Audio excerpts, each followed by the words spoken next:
Hokie Hangover live on YouTube, youtube.com/@Hokie Hangover podcast. Guys, we still don't have a defensive coordinator. Before we get into all of that, I just want to let you guys know, just let you know off the top, my wife is tending to a family emergency this evening. The reason why I bring that to the table is because I'm alone with my 2-year-old kid. He's in bed. He's asleep right now. Emphasis on the right now. Okay? He's asleep right now. If he wakes up at any point during this recording and I have to leave briefly, you know why. Just setting the table. Okay? Just setting the table, just in case. Dad of the year gets up from the podcast to take care of his kid. God, it's for those inspirational. Of you live, a model for young men out there. You want to be more like Mike McDaniel, just not the Mike McDaniel that showed up in Charlotte on January the 3rd. No, be less like that guy and more like this one this evening. The other thing is that Ricky put out a little tweet, and some people think we know something about the defensive coordinator. As you will find out shortly, we do not. So just let you know. We do not. The reason I chose that verbiage for everyone that's listening is in case you've been not paying attention, our podcast has struggled to get together over the last 2.5 weeks. I threw my back out, and then I got sick and got the flu last week and was completely miserable. We've had all sorts of scheduling issues. So I thought it would be funny to be like, hey, it's finally happening. And by it, I meant us getting together and actually recording an episode of the Hokie Hangover. Because it's listening audience is like, who cares about that? Jesus Christ. No, but I mean, in all honesty, though, we haven't gotten together in a few weeks, and that's fine. Because it's January and there hasn't been, luckily enough news has culminated over the course of the last 3 weeks, and the lack of news at this point becoming news in and of itself is another thing. But Ricky's been on the struggle bus. I extended the holidays out to January 15th, spent a week in Steamboat, Colorado. Shout out to Mile High Hokie for saying next time I go to Colorado, I can just rent his house. Appreciate you, brother. Be careful what you put out there, because I might try to take you up on that next year. Yeah. But no, it's all has been good over here. Mike's just doing Mike's life. Tough loss for Mike's favorite college football team, Notre Dame. That was tough. Yeah, that was tough. That is tough. But hey, they showed more of a fight at the end than I otherwise would have thought. But shout out Jimmy Cleveland for the can't miss parlay of Ohio State -6.5. Ohio State over 27.5 points. That one hit. Little parlay there. Hit towards the end, didn't it? Hit towards the end. Well, they got to 27 quickly, and then they didn't get it. So it was I had a secondary parlay with 3 touchdown scores, an alt spread on Ohio State, and then the over 27.5 that would have won me. It was like long odds, like over 1,000. Yeah. And for a while, it seemed like basically I just needed Travion Henderson to score. So I'm watching the game saying, all right, Travion Henderson, just score. And the alt spread didn't end up hitting because of Ohio State's little second half collapse there. Jimmy Cleveland says in the chat, Andrew is a terrible gambler. He has to rely on my picks to win. Jimmy Cleveland gets on a little beginning of the year hot streak and suddenly thinks that we can just put all of his gambling history prior to this year in the rearview mirror. Sorry, buddy. We've known each other for a long time. I'm not going to revere you as some sort of pick god. But that one was good. I will say, I went into the national championship with a situation in which I could not lose that evening. I had an Ohio State +400 preseason future to win the national championship.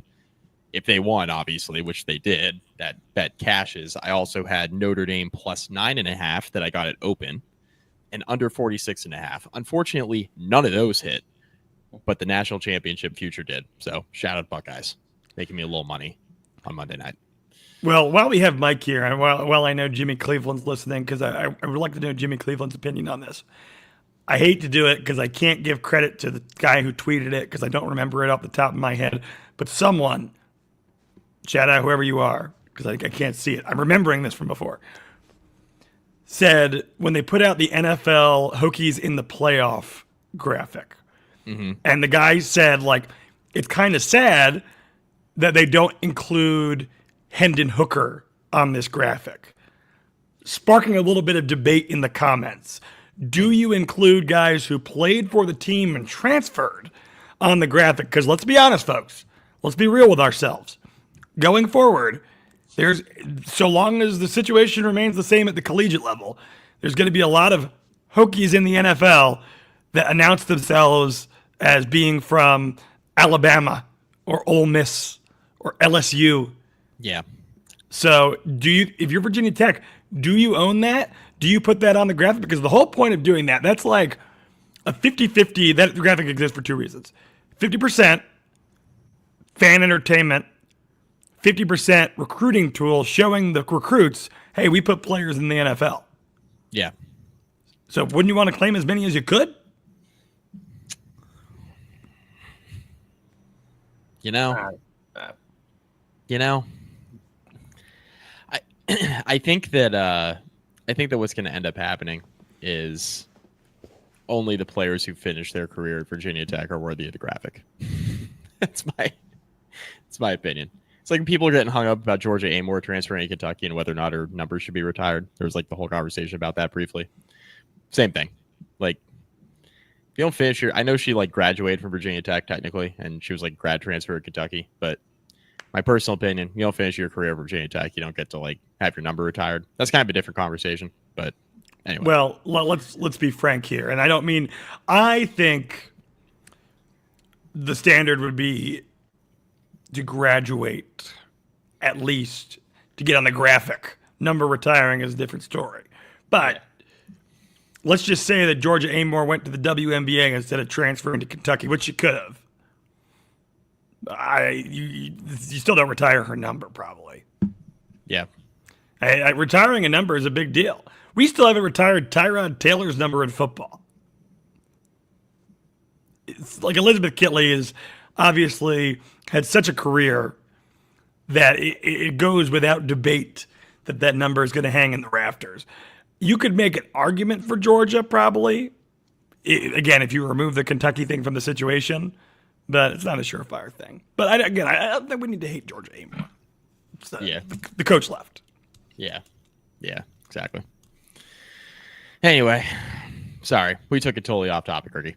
It's all good. Defensive coordinator? What about it? We don't have one. We don't have one. I mean, we hired strength and conditioning coach. We did that. Yeah. So Jared Ferguson's in. Great. Are we cool with that? I am. I'm fine with it. Like that was the rumor for a while, right? So that comes to fruition. Former player, well respected. All the old players seem to like him, like from the good era of Virginia Tech football, right? I think it's a fine move. You know, I guess we'll see. I'm torn because, and for, in terms of, why I'm excited about it for all the things that you just mentioned, Mike, but this is a guy that was on the previous strength and conditioning staff, and the guy running that show got canned. So you're now promoting from within from a unit that, by the looks of it, is not getting the job done. So I don't know if there's any significant changes that Jarrett's going to make in terms of getting these guys properly conditioned. I know there have been a lot of folks that have said Virginia Tech still has an issue with skinny legs. I don't disagree. I think that's quite honestly been a problem since the Fuente years, and it hasn't really gotten any better. Virginia Tech desperately needs to get bigger on both sides of the ball, and Mike Gentry was always able to get that job done, right? And Jarrett's coming from that vein of previously working under Mike Gentry, obviously was under his strength and conditioning program as a player. You're bringing in a guy that is already kind of part of the culture, both past and present. Mike, like you said, extremely well regarded, well respected, well liked around the program and the alumni.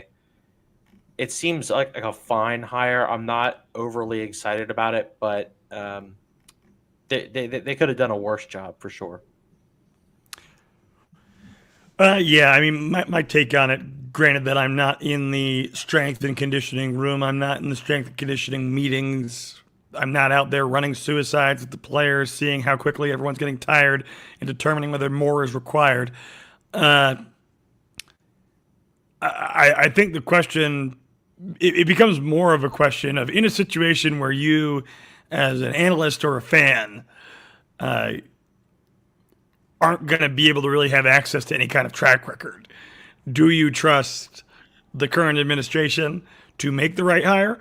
Because it is totally possible that while the previous strength and conditioning coach wasn't getting the job done, that you saw signs from his understudy that he could run the program better and that you turned to him. I mean, like, that's a theoretical possibility, but it's purely a judgment call that falls on the shoulders of the CEO of the program and Brett Pry and the people around him whose opinion he trusts. So I'm taking his opinion, knowing that if his opinion's wrong, I'm not going to be taking his opinion on hires for much longer. And that's just kind of the way things stand now. So, culture guy, like you said, Ricky, across multiple eras of Virginia Tech football, good, bad, and ugly. So, yeah, I mean, won't have to acclimate someone new to the building. You don't have to give a tour. That's pretty cool. So much of this position is also your kind of your culture leader, I guess, in the sense of the coaches get limited time with these guys in January. So a lot of your January sessions are explicitly conditioning, right? So your strength and conditioning coordinator is going to be the guy that's getting the most time with these players during this pivotal moment for a lot of these underclassmen that are trying to continue to grow and develop. And you really need to have a strong connection between the head coach and the strength conditioning guy to make sure that what the head coach wants is getting out there in these periods. And I don't think that's going to be an issue. He's been around this program long enough. He's one of the guys. This is certainly, like you said, Andrew, not someone you're going to be having to give a tour of the building to. He'll be able to step in right away in this role and be ready to go for winter workouts, which should be coming up here soon. Bigger concern. It is January 22nd. We haven't recorded since we did the recap of the Mayo Bowl 2 weeks ago. And there's still no defensive coordinator. And the Hokies are now the second team looking for a defensive coordinator.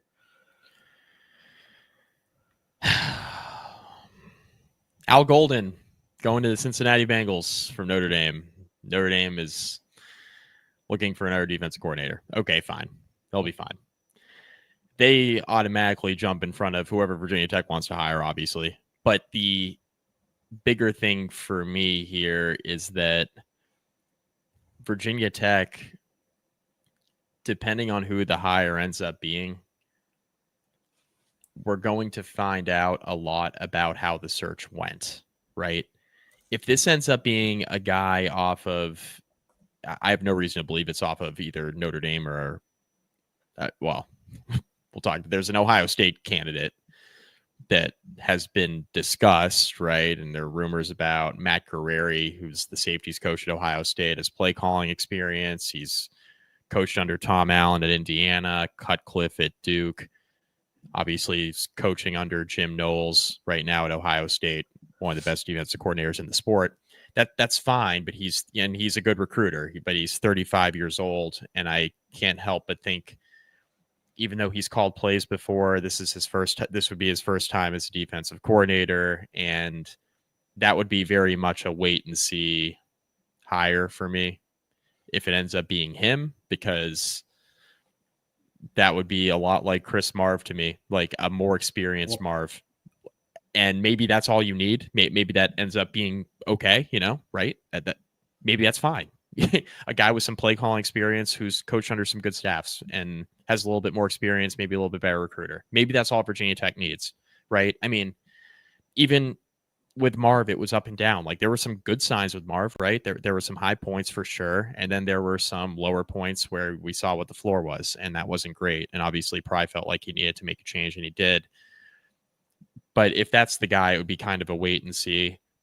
If it ends up being him, it's like, okay, well, he was just coaching through the college football playoff, through the national title game. You can't really hire him, make a hire public. But the more the days go by, post national title game, the more you start to wonder who it's going to be. And if it's not him and you end up promoting from within, or you end up getting a guy who is maybe a position coach on maybe another P4 staff that maybe hasn't been in the playoff, or maybe was in the playoff, was eliminated a long time ago, that likely means that Virginia Tech is on like plan B, C, D, E, like they're on their fourth or fifth option in that case, right?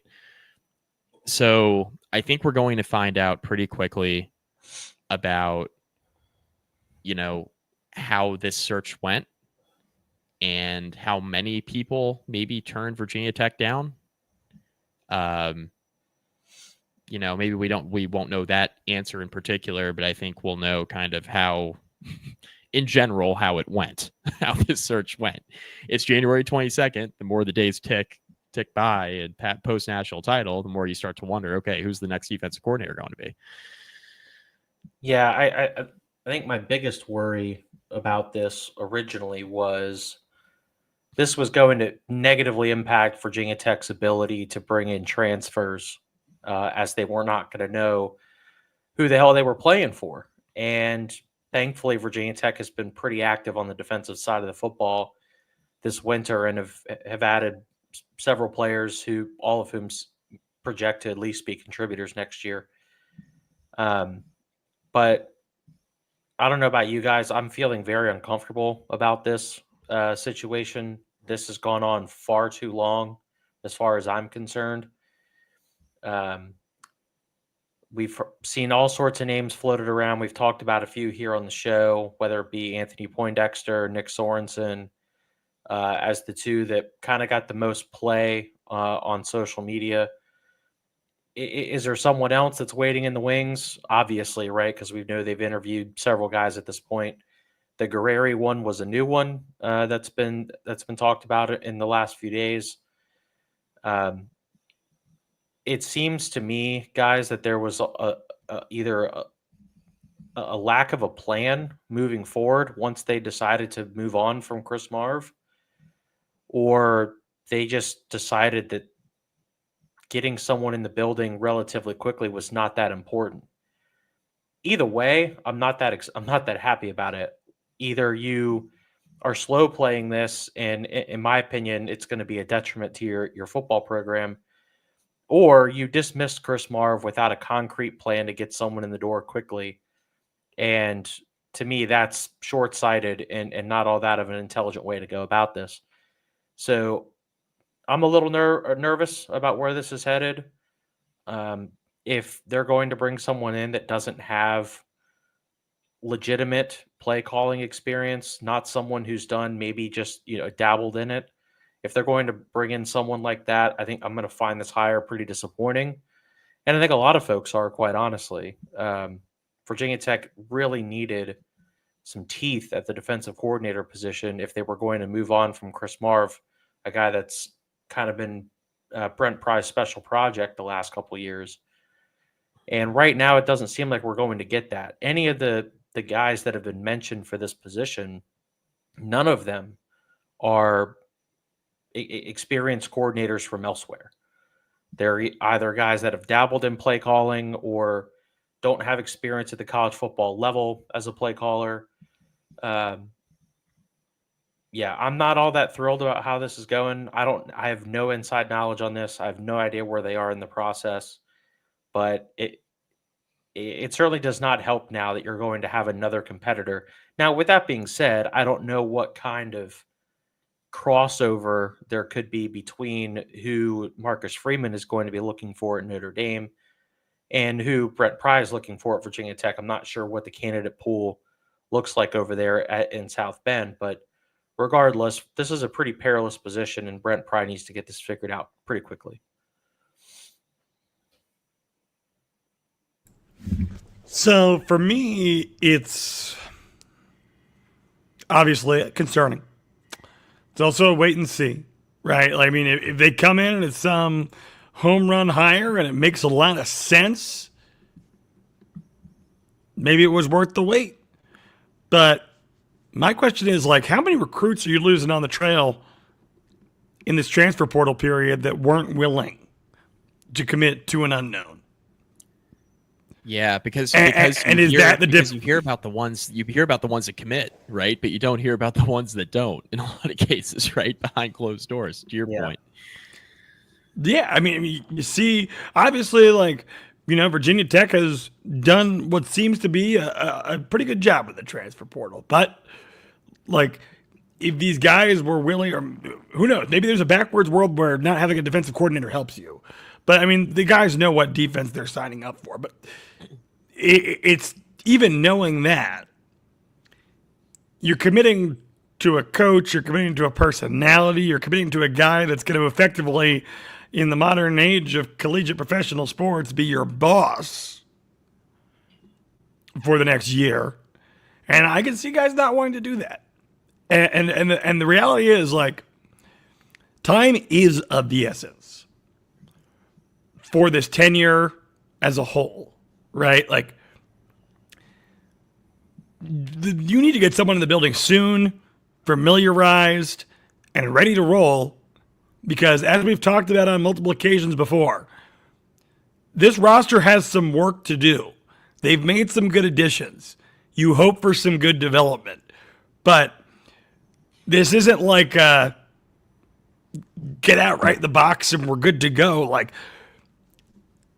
it's going to require a stellar coaching job in terms of coaching a team. Like, getting guys to improve and getting guys to play together and getting guys acclimated to a system all in the span of a few months with, like you mentioned, Ricky, limited time throughout.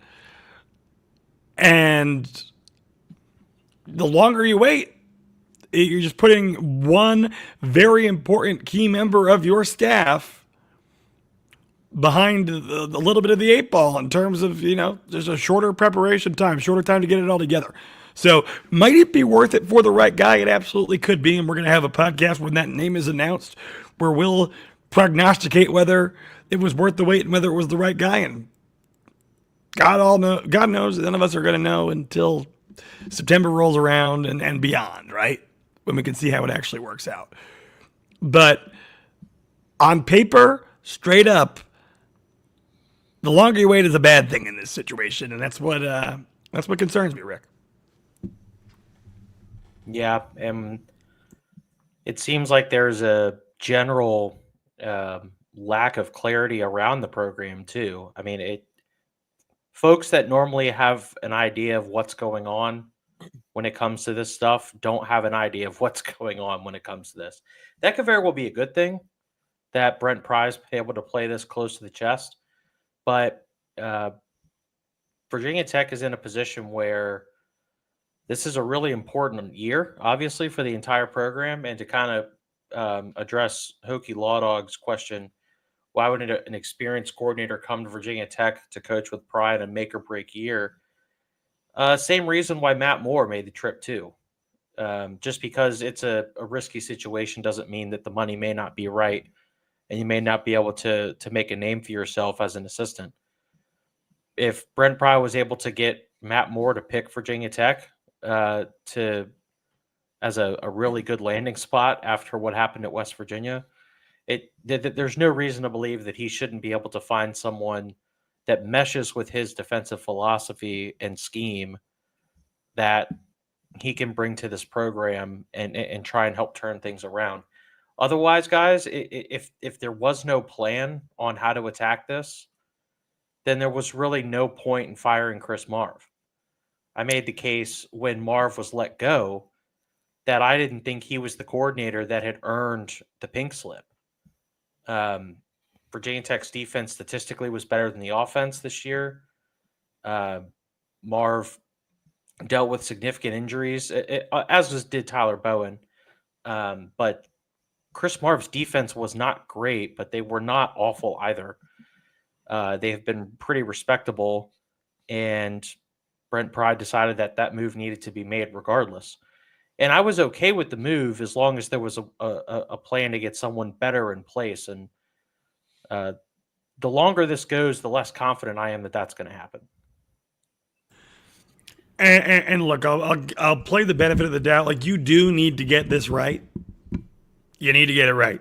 It's the same thing I said with the strength and conditioning coordinator. Like, this will be the last time, if it's wrong, that Brent Pry gets his judgment trusted at Virginia Tech.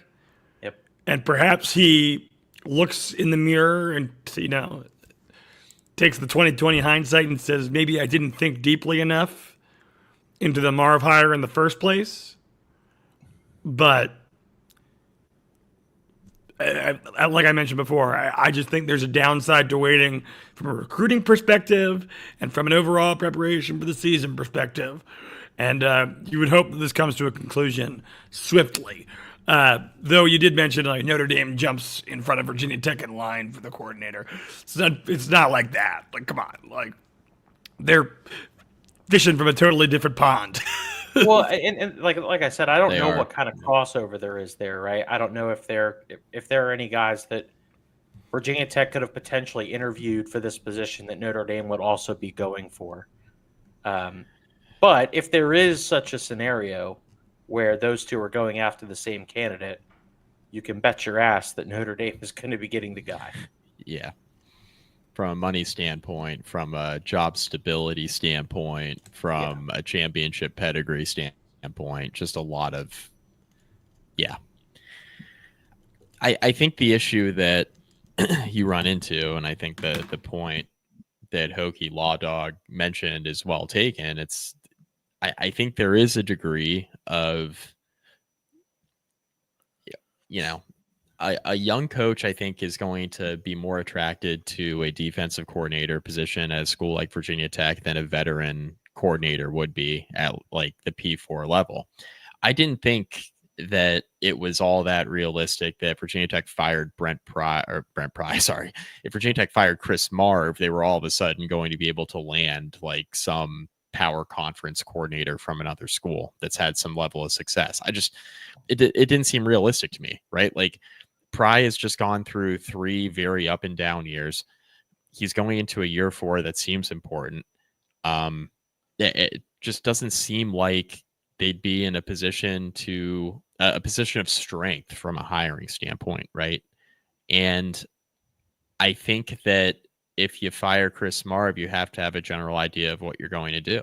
And I'm not saying Pry and his staff didn't have that, but I think that when you get this far down the road, the only way you're going to be able to explain it to the fan base for taking this long is if you do hire somebody off of a staff that was just playing in the national championship game or that's in the NFL playoffs. I think that's the only way you explain this. Otherwise, we have missed out on a bunch of guys. We've done all this interviewing and we haven't been able to successfully secure the person who we want to actually be our defensive coordinator. We're on like option 5 or 6 down the list. I don't know. It's not a good place to be. It's not a good place to be. And needless to say, I mean, you fired Jesus. You fired, Chris Marv a long time ago at this point. It's been well over a month and you still don't have your guy. I mean, it's really making people in the fan base start to question what the hell you're doing.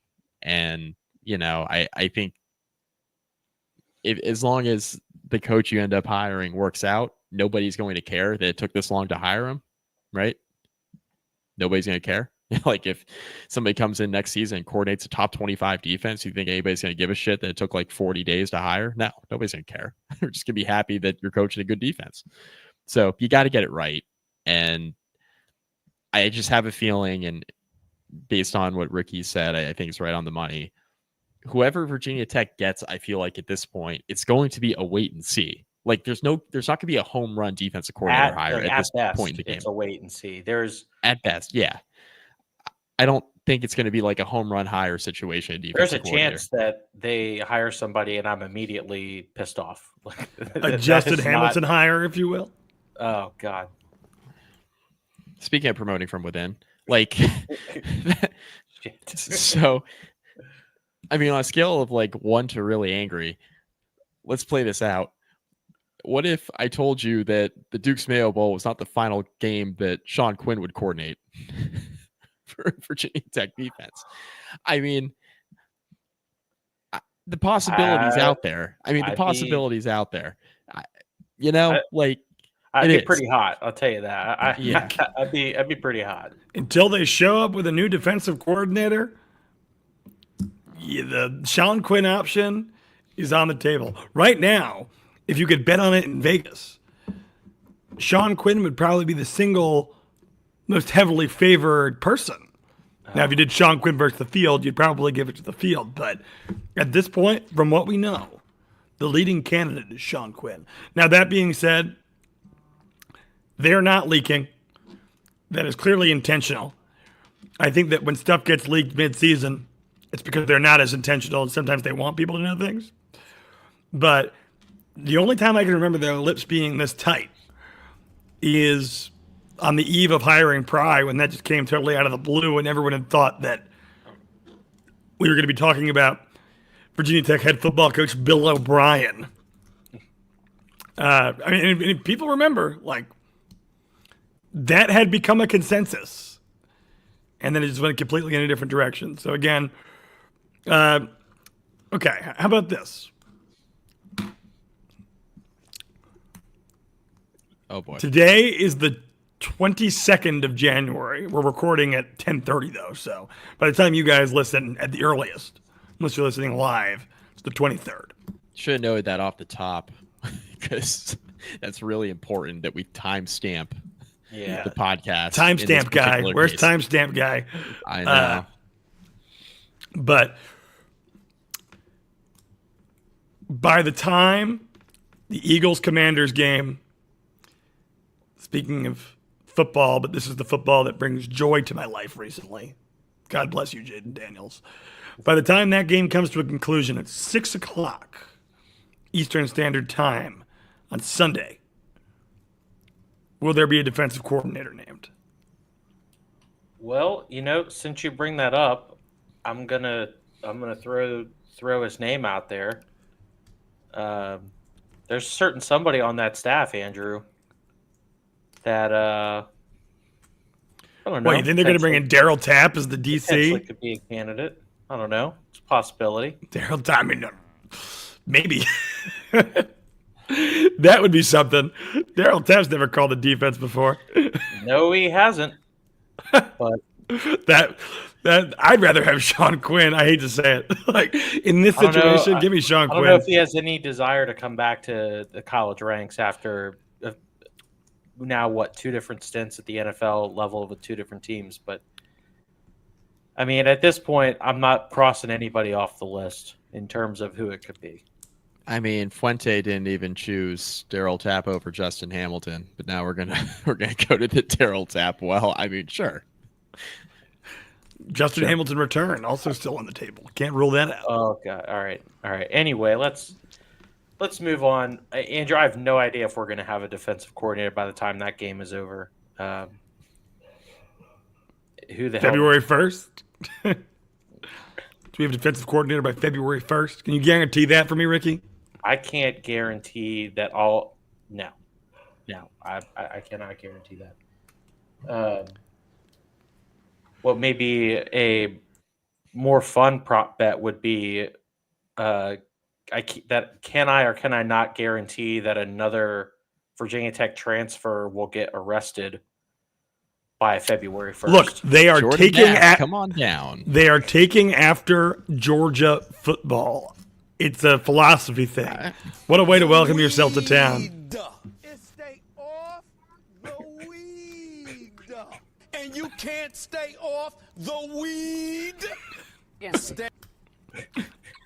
Virginia Tech transfer Jordan Bass was arrested for driving while intoxicated. Andrew asked me to clip that, and I was like, you know what? I have to follow through. I've gotta deliver. Thank you, Ricky. I appreciate And it. with that arrest, that means that noted Virginia Tech football lawyer Jimmy Turk has billable hours. Back in action.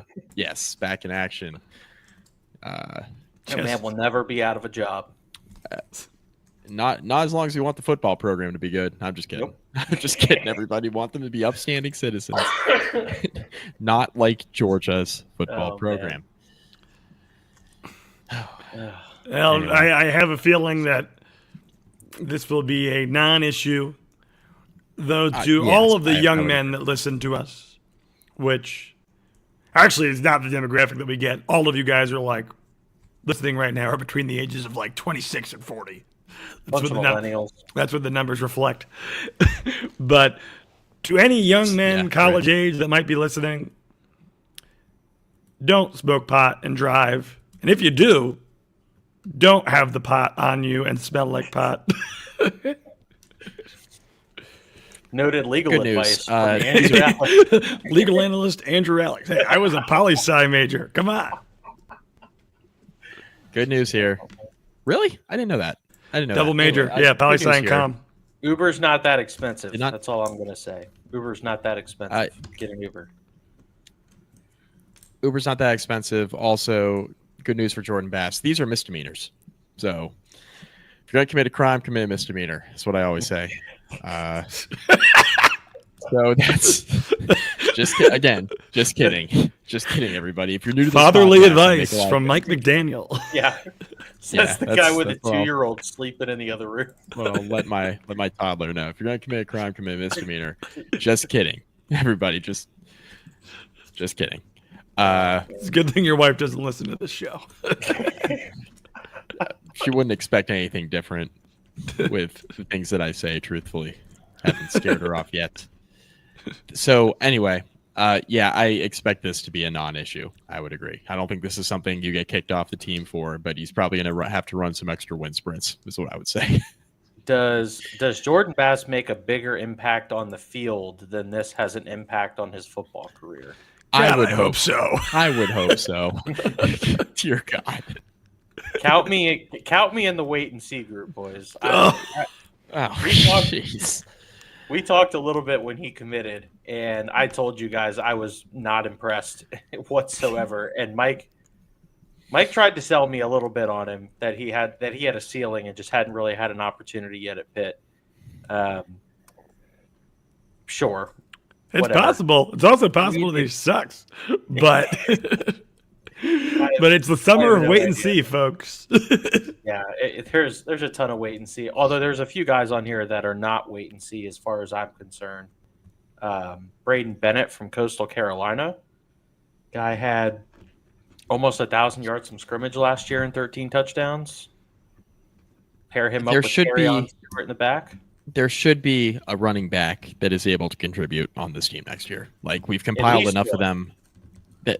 That's what I'm saying. We've compiled enough of them at this point that one of them should be able to come through for us, right? What about We're- safety, we're Mike? we're We have playing mu- enough safeties. We're playing Moneyball here. We're trying to recreate Bashal 2 in the aggregate. Yes, there we go. Love that movie. Me too. Virginia Tech has signed Adapt or 4 die. safeties. Adapt or die. Christian Ellis, almost 100 total tackles last year. They did lose a lot of safeties in the transfer portal, so I guess it shouldn't be all that surprising that they attacked that position with a vengeance. But 4 safeties added in this class. Again, got to have somebody contributing in the secondary next year outside Dante Lovett. You know? You know the old adage. When you have 4 safeties, you have none. It flies in the face of depth if I've ever heard anything. That's fine. Look, depth is only good if you have guys who can play, right? It's like the whole argument we had about the returning production thing coming into the year. We realized pretty quickly I that never returning want to hear production- that phrase again. Returning production. The way things are going, you never will. You never will hear that phrase again. Can we ban returning production from the show? Can we just not talk about returning production ever again on this pod? Returning production. Look, we fell into the trap last year. We won't do it again. We did mention, though, returning production only matters if guys are good and if guys continue to develop. Otherwise, returning production might be a bad thing, right? That's why you got to just look at it with a grain of salt. If you're like Notre Dame or Ohio State coming off of a national championship game appearance and you have a lot of returning production from those teams, it probably means more than if you're Virginia Tech and you make a bowl game by the skin of your teeth and you win your 7th game in a bowl game against a meaningless Tulane squad that doesn't have anybody healthy or suiting up or doesn't have their coaching staff, or that probably means a little bit less than the team that just went to a title game and has returning production. So, just use it as a data point, not the data point. Yeah. Maybe the most exciting transfer that was added while we were gone, Ben Bell, defensive end from Texas State, also played at Louisiana Tech.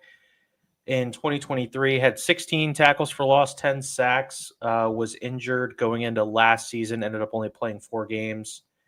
Got a lot of P4 offers in the transfer portal before picking the Hokies. Obviously, haven't seen this guy play, given that he plays at Texas State. Couldn't even locate that on a map. But Get ready to learn Sunbelt, buddy. Yeah. This certainly seems like this is Virginia Tech's attempt to replace Antoine Powell-Ryland, though. Yeah, I mean, he basically looks like if Andrew had a beard and long hair. And if he was obviously... Immediately my favorite player on the team. Yeah, right. And also if Andrew was, what are the measurements? Like 6'2", 6'3", and 240 pounds, which Andrew is neither one of those things. That's what my Hinge profile says. Don't hate the player, hate the game. Am I right? Jesus. Oh, that was very funny, Andrew. Good. That was good. You guys got me in a mood tonight. I'm sorry. Oh man, we are having fun. Arius Nash Mercer, 12.5 tackles for loss, 9 sacks last year. He's like 270. I think he's going to play defensive tackle. Is that correct? I think. Even though 270 is a bit undersized, it's probably where he fits. Wherever he can play that produces some sort of pass rush next season is where I want him.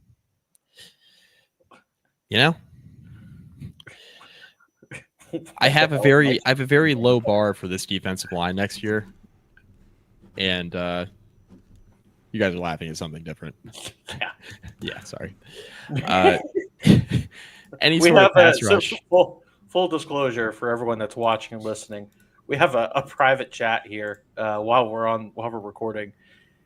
There have been 2 very funny jokes in this chat tonight, one from Mike and one from Andrew. So if you've seen me just laughing my ass off at some random point in the show, that's exactly why. Yeah, they caught me off guard earlier. Thank you, Andrew. Thank you for that. I feel like we're stacking enough players that could maybe contribute, that you're giving hope of a bowl game is what you do when you stack enough players who have done something somewhere else that could come in and maybe contribute here. You give hope of a bowl game. Visions of bowl games dance in their heads in the month of January after going 6-7. Oh man, yeah, that's probably where we're gonna be. Can we do a quick? We're 44 minutes in, and we talked mostly about the bowl game. We did kind of a postmortem on the last podcast, but can we talk about how depressing it is when you watch Virginia Tech go 6-7, play like third stringers in the Mayo Bowl? Had a great time, Andrew. No disrespect, but when you watch that and then you watch the college football playoff, and especially once you get to the semis and the national title, it feels like those teams are playing an entirely different sport than you. And it's just a Yeah. stark reminder of like how far away Virginia Tech is. Texas, From- Arizona State was the eye opener for me, and then obviously watching Ohio State just blow everyone out of the water. But Virginia Tech does not have the horses on either side of the ball to be able to play football at that level in any capacity, whether it be offense, defense, special teams, guys with the headsets. It's night and day, and it's very frustrating for sure. Yeah, get used to it. That's not changing anytime soon. I mean, like seriously, like we need to focus on. Let's focus on beating Duke. Cheery. This is Let's not the like podcast for you. the ACC is screwed. Virginia Tech's in the ACC. We're gonna have to, let's focus on beating the teams in the ACC before we talk about beating Ohio State. We lost to Duke. We lost to Duke this year. We lost to Vanderbilt. Duke Come is on. paying their quarterback more than we're paying our quarterbacks combined. I mean, that's true. Don't want to So, talk about it. so put that on the list of teams that are ahead of you in the pecking order when it comes to these things, and focus on how we're gonna when you fail a test, generally like the expectation isn't that you're gonna go get an A+ on the next one. Like, no, you failed the test, you failed the class, you're going in, you're trying to pass. This Virginia Tech team is looking for a C. A C. C's get degrees, and a C might get Brett Pry to stay in Blacksburg for a little while longer, which I hope he does. I like Brett Pry as a person. I want him to succeed. But yeah, and by the way, I'll say it again. Bring back the BCS. So many of these hyped up college football playoff games that are just absolute blowouts, which we could have known from watching the FCS tournament over the years that that's pretty much how it plays out at all levels. But there's no Cinderella story. I liked meaningful bowl games better. Call me an old man, but going and seeing, Ohio State was so far and away. The advantage of the tournament, right, is Ohio State was the best team, and the tournament gave them the ability to prove that they were the best team, whereas the previous model, they would have been left out of the playoff entirely because they lost a game to Michigan. So that's good. But on the other side of things, like, it just, from a competitive on-the-field perspective, you have a bunch of teams in the tournament who effectively can't win it playing for nothing. And that's kind of depressing. Whereas when Boise State would play Oklahoma and all you had to do is win one game, and that's a legendary story that the kid who watched it, who was in 5th grade, is talking about on a podcast 20 almost years later. That's cool. That meant something. I don't know. No, you're absolutely right. We have devalued the regular season of college football so much. It's been completely watered down. Ohio State should have been out of national championship contention the second they lost to Michigan. Unfortunately, that was not the case. Unfortunately, we have way too many teams in the dance. Unfortunately, we're probably going to end up with more teams in the dance by the time that the media deal is up. So, unfortunately, this is where the sport is headed. We are fully committed to the playoff structure. And while playoffs itself may not necessarily be a bad thing, 12 teams is sure as hell way too many, in my opinion. I've been saying that for years. So congrats to Ohio State, but you're not going to convince me that they deserve to be in that position. So that's where I'm at on it. I'm here. Good news. I thought I was gonna have to leave there for a moment. My wife just got home. Dogs were barking. Kid was rolling around. Sorry. So I may not need to leave now for the duration of the podcast. Might be good now. I don't know. I'll communicate with my wife. Anyway, I heard most of what you said, Ricky. I agree. Like the it's just different now, right? Like I think we have to look at the regular season, I think, at this point a little bit differently now that there are super conferences.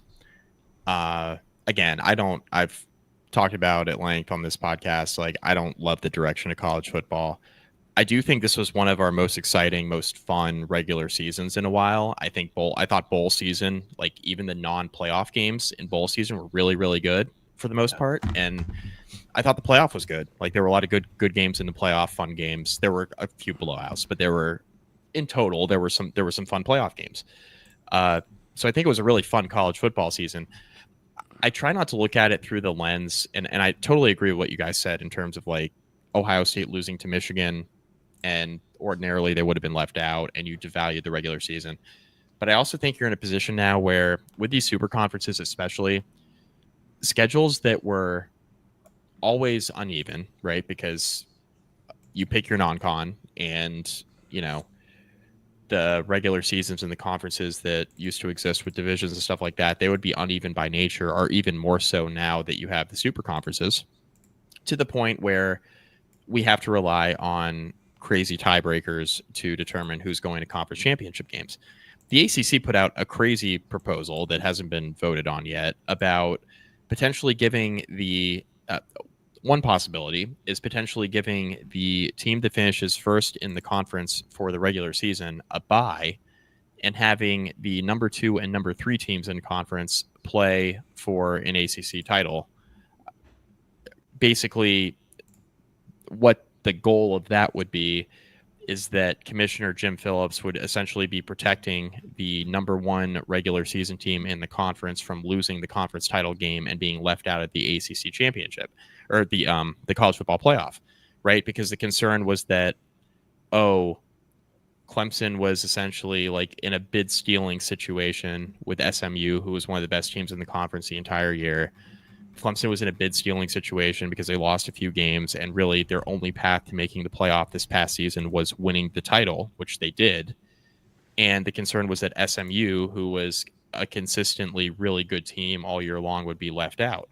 The fact of the matter is that SMU played a really soft schedule, and you didn't have to face Clemson in the regular season. You avoided playing Miami in the regular season. You know what I mean? Like, those are the games you avoided. The ACC wasn't great this year. There were some decent teams, but it was very top heavy. It was like Miami was at the top most of the year until they weren't anymore.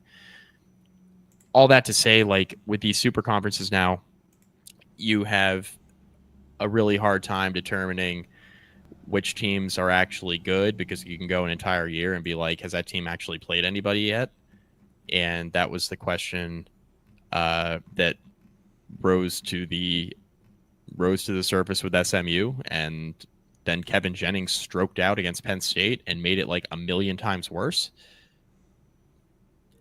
I think now, with the way conferences are, you almost have to give some teams a pass for losing a game. I don't love it, but it's like now you're at the point where schedules are like so uneven across the board in the power conferences, especially in the Big Ten, the SEC, where it's like, okay, like you go through your conference schedule and maybe you have 2 losses, but does that mean you're not one of the 2 or 3 best teams in the country? Like, okay, is an undefeated team behind you playing a softer schedule, if they played your schedule, how many games would they lose? Then you get into the hypothetical thing, which is why I think the 12-team playoff with super conferences is probably a good thing, because you get to get those questions answered. And the questions that we have now with these super conferences are, who's going to be the 13th or 14th team into the field, right? Versus, are you one of the 4 best teams with these really uneven, gigantic conferences where we don't know whose schedule stacks up against who and who's better than who? Now you get to prove it on the field with 12 teams, with the schedules all out of whack. The cream rises to the top. Ohio State had the best roster in the sport. They won the national championship in, pretty emphatic fashion. They tried to let Notre Dame back in it late, but they kind of left no doubt for the better part of like 2.5 quarters. Ultimately, I think that's what you're going to get. You're never going to get you're not going to get the Cinderella team. Like Boise State, they don't have the horses in the trenches. Like we saw that against Penn State. Like Ashton Genty had an awesome year, but like they don't have the horses in the trenches when they go up against like one of the top 3 or 4 rosters in the sport. Like they don't. So like those teams are going to get weeded out. It's great that they make the field. It's great they have a chance to prove it. It was great that Arizona State was able to prove it against a really good roster in Texas in a 1-game sample size. But like those teams are not going to win 4 games in a row.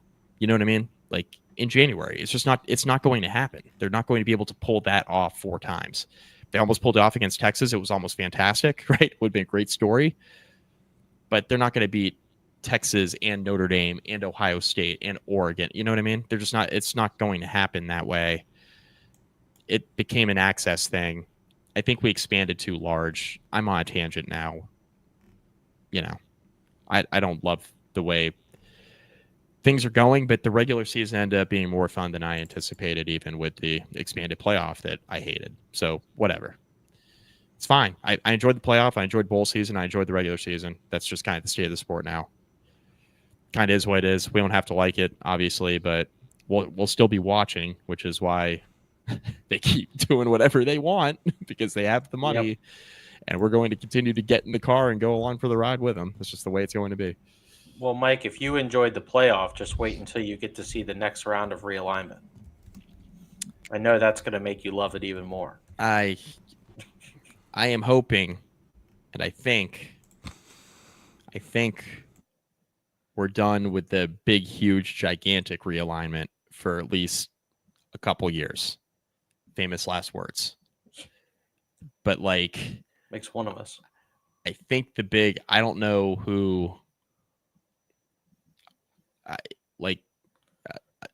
Maybe some Big 12 teams. I don't know. Like the ACC, like none of the ACC teams so far have been able to get out of the grant of rights. So unless that goes through courts and they render that piece of paper meaningless, I don't think anybody from the ACC is leaving anytime soon. I guess we'll see. Basketball, we haven't talked about them in quite a long time. There's a bit of a reason why. They haven't been very good. However, while we went on a little hiatus, Virginia Tech did pick up 3 wins in 4 games before losing their last 2, including a loss tonight against Georgia Tech. This team is obviously not in contention for the NCAA tournament nor any postseason tournament. Virginia Tech's 3-6 now, or excuse me, 3-5 in the ACC, 8-11 overall. Chances of them finishing 500 in this conference are not great, which is disappointing considering this conference stinks this year. A lot of the same issues. I don't know what you guys are taking away from these games, but Virginia Tech still does not have a very good facilitator on this team. Toby Lawal's done a phenomenal job, especially during conference play. But ultimately, he's not going to be enough to bring this team over the top against most ACC teams. I think their best facilitator is Ben Hammond. He's a freshman. He's been in and out of the lineup recently, with the foot injury. He returned. He's been back in the lineup the last couple of games. Had a little bit of an off night tonight. They're young. It's a young team. The thing that's encouraging is, and it is a bad ACC, but they're playing up to like the better competition, which is encouraging, right? Like, except for Duke. Yeah. I'll give him a. You just lost that one over, Mike. I'll give him a pass on this particular Duke team. It's probably that's a national title or Final Four Duke team. Cooper Flagg is obviously Cooper Flagg, but they got other guys too. Con Knoopel's really good. They have a really good team. Best one in probably 5 or 6 years. But the you're right in the game against Pitt, like at the outset of conference play. You're in the Stanford game until late. Stanford's not great, but they're better than you are, and you're right in that game on the road until late in that one. The Wake Forest game, you're right in. Wake has been rolling, right? They're one of the best teams in the ACC right now with a very good roster. Georgia Tech game tonight was frustrating, but you beat Miami, you beat Cal, you beat NC State. Like there are some good signs here with this young roster that they can put it together. There are also some signs that if these guys play together a few years, this will be a much better team 2 seasons from now than it is right now. The one thing I will say, because I saw these takes on social media and I've watched some of these games, and as somebody who sat in the stands and witnessed it firsthand, the people that are saying that this is as bad as the James Johnson Virginia Tech basketball teams that I sat in Castle Coliseum and witnessed with my own two eyes are out of their fucking minds. No way it's that bad. I think No way. I think there's some recency bias going on there. We've been blessed. I wrote a column about this like 2 years ago. Yeah. Virginia Tech just got out of their golden age of basketball, Yeah. where on both men's and women's side, right? Yeah. Where at no point in the school's history was either program as good as it was over the last 7 to 10 years. Yep. So our standards have been elevated, and I think we may have lost some of the historical knowledge of some of Dog. those teams. And Dog. Mike, you're right. Like those teams were very bad. We're And- awful. And Devin Wilson was having to play hero ball on those teams. Just to give you kind of for those who maybe didn't watch those teams, to give you kind of an idea as to what the hell was going on over there for those teams. Devin Wilson was having to take 20 shots a night for Virginia Tech at that point. So while Virginia Tech is certainly struggling in the ACC and is not playing winning basketball most nights, they're not going to finish 500 this year. They're not going to play postseason basketball. This team probably beats that team like 8 out of 10, 9 out of 10 nights. Yeah. I agree. And that's a good thing, right? Obviously, it sucks they're not winning enough games, but Virginia Tech really hasn't bottomed out. And if you look at the standings, right, in the conference, they're still in the middle of the pack. Like they're in the middle third of the ACC, which is, I think, more so an indictment of the conference and how bad it is. But Right. Virginia Tech is certainly not the competitive program that we saw 3 or 4 years ago, but they're not Miami right now, who's 4-14 and hasn't won in the ACC yet, or even UVA, who's 2-6 and 9-10 overall. You're outperforming, rebuilding Notre Dame. Like, yeah. I mean, I've had plenty of criticisms for Mike Young over the last few years, particularly his roster development and roster choices and things like that. But as far as coaching the guys that he's got, he's doing a decent job this season. Yeah, one of his better coaching jobs, considering kind of what this roster looked like beginning of the year. The only other thing I want to note about the James Johnson era that I think a lot of fans in like their 20s or college age are just like looking at like recent Virginia Tech bad basketball teams are like, oh, this is as bad as the James Johnson era, without having any context because they were in like elementary school when those teams were playing. Let me tell you, as somebody who sat in the stands at those games, I will never forget this. Virginia Tech was playing Georgia Tech, and it's kind of ironic because they were playing Georgia Tech tonight.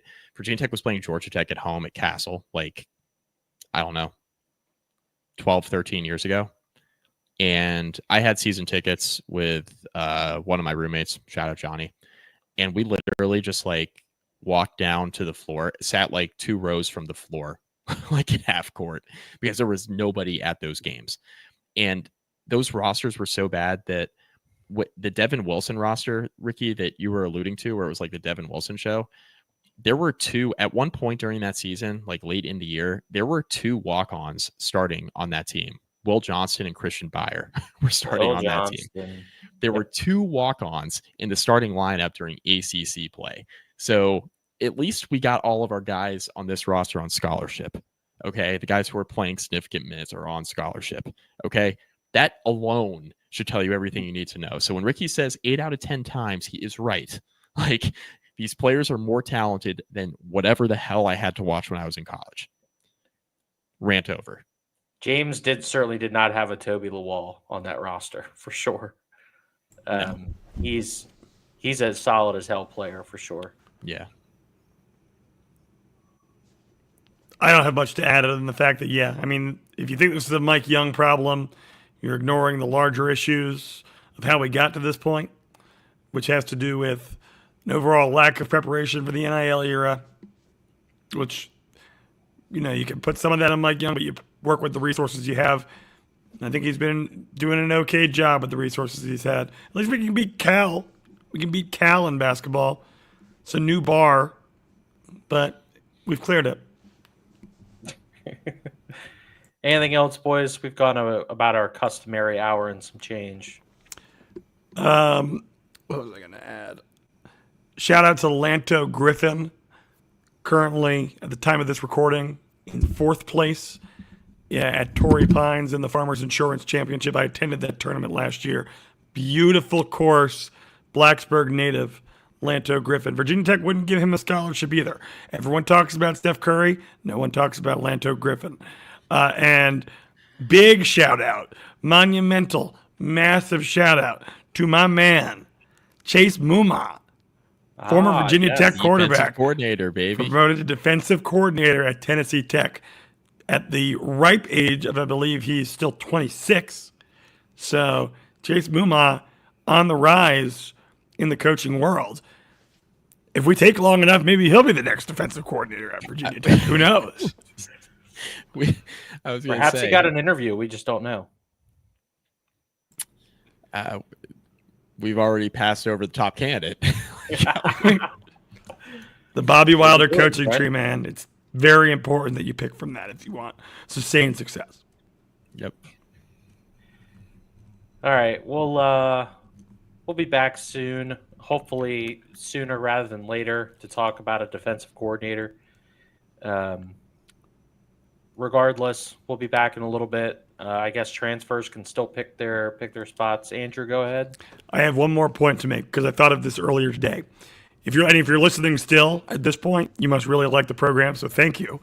But when it comes to the live shows, right, as anyone who listens to this program knows, we never get it at the time that we say we're going to get it. If you're watching, though, there's a solution for this. If you hit the little notification button, so don't just subscribe to the YouTube, but allow it to notify your cell phone when our program goes live. Then you don't have to rely on the meaningless word of the 3 hosts of this program. You can go purely based on when does the program start, you tap in, and boom, you're here. So we'll try to announce the day, but 9:30 could mean 9:30, it could mean 9:45, it could mean 10. If you have notifications, you're not going to be sitting around with your thumb up your ass waiting for us to show up. If it's 9:30 on Sunday night, it could mean Wednesday at 9:30. Fuck you, Mike. It's just that one was on me.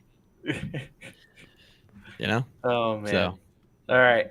Shout out to Couch Family Pharmacy. Shout out to Home Field Apparel. Make sure you're supporting both of them as they support us. Still got some stuff working for the off season, so we'll get back to you on that as that progresses. Again, we'll be back for a defensive coordinator episode, hopefully sooner rather than later. And spring game announced April 12th. Is that right? April 12th. Yes, the Saturday of the Masters. Of course it is. Until the next episode, though, folks, go Hokies.